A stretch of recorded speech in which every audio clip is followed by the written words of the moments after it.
Let me ask y'all something. Y'all notice that time is speeding up?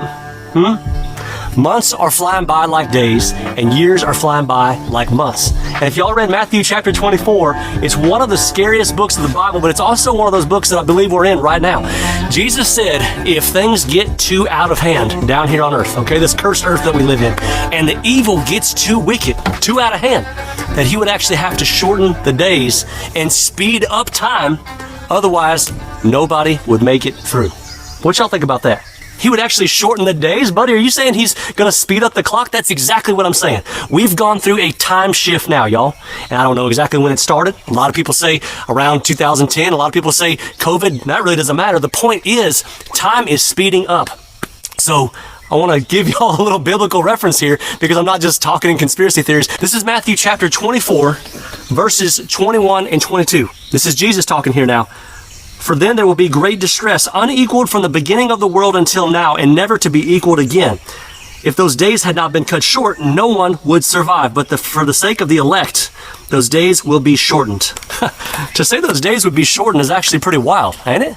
So if you're sitting there saying the weeks and the months are flying by, you're not crazy. This is actually biblical. So here's what I did. Every little experiment needs a control. I've got two boys, they're 14 and 15 years old, and I went up to them and I said, because I know for a fact when I was a teenager, the time just crawled. I'm still sitting in math class in 5th period, just waiting for that bell to be 3:30, and it just never did come. I'm still sitting there right now. Time crawled. I said, boys, let me ask y'all a question. Do you feel like time has gone faster? And instantly they're both, oh my gosh, Dad, yes. The past 2 years have absolutely flown. I don't know what's going on. Matter of fact, like, how are we in the middle of the year already in 2025? It's flying by. We don't know what's going on. We were just talking about that the other day. My 14 and 15-year-old, I never talked like this when I was that age. But God has created a time shift for our sake, is what I'm saying. And I think we're being kept from the knowledge of exactly how it's moving so fast, because I promise y'all, if I stare at a clock and I listen very specifically to the tick-tock, tick-tock, it sounds like a second should sound. I know it's not being sped up if I stare at the clock because I'm sitting there looking at it, but I promise you, we're kept from the knowledge of how it's happening, but it's happening. So I want you to remember something.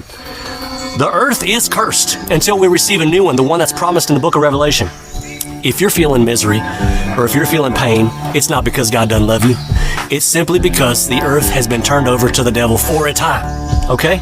Just for a time, but that's all he gets. And that's changing very soon. I've put my entire life on it. There's 4,000 religions in the world, and there's only one that rose from the grave, and that's Jesus. And something my friend Phil Robertson told me a long time ago, God rest his soul, I'm still struggling with the fact that he passed, is if people don't believe that God can raise somebody from the dead, he said, of course you do. You know about the resurrection, you just don't understand, you just don't see it yet. Because every single year, you see something called springtime, all right? It's the leaves have fallen off the trees and everything is laid bare. It looks dead. It looks like it's not going to make it. And then all of a sudden, out of nowhere, warm air comes back up. The leaves sprout. Foliage covers the entire earth. And it's a resurrection. Everything comes back. If he can do that to the earth each year, he can definitely do that to you. There's a lot of believers I'm talking to that say, I can feel the earth moving faster. I can feel time just being shortened right now. But remember, the Lord told us that we're not going to know the day or the hour. But what he did tell us is that we're going to know the season. You remember the fig tree?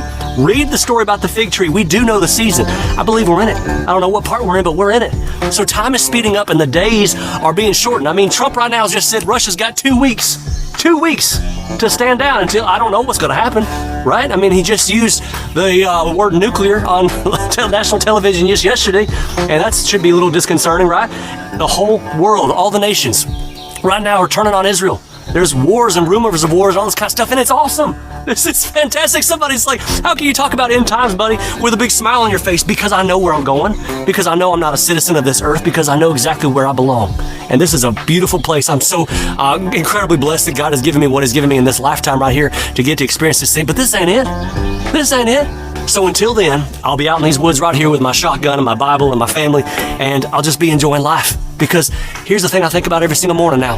Billy Graham's gone. Warrior of Christ, man. Charlie Daniels, warrior of Christ, he's gone. And now my hero, Phil Robertson, look, who's going to fill their shoes? Who's going to step in and be the mighty warriors of Christ now that they're all gone? Okay? Because I don't want you to miss this at all. Somebody is counting on you to be exactly who God called you to be.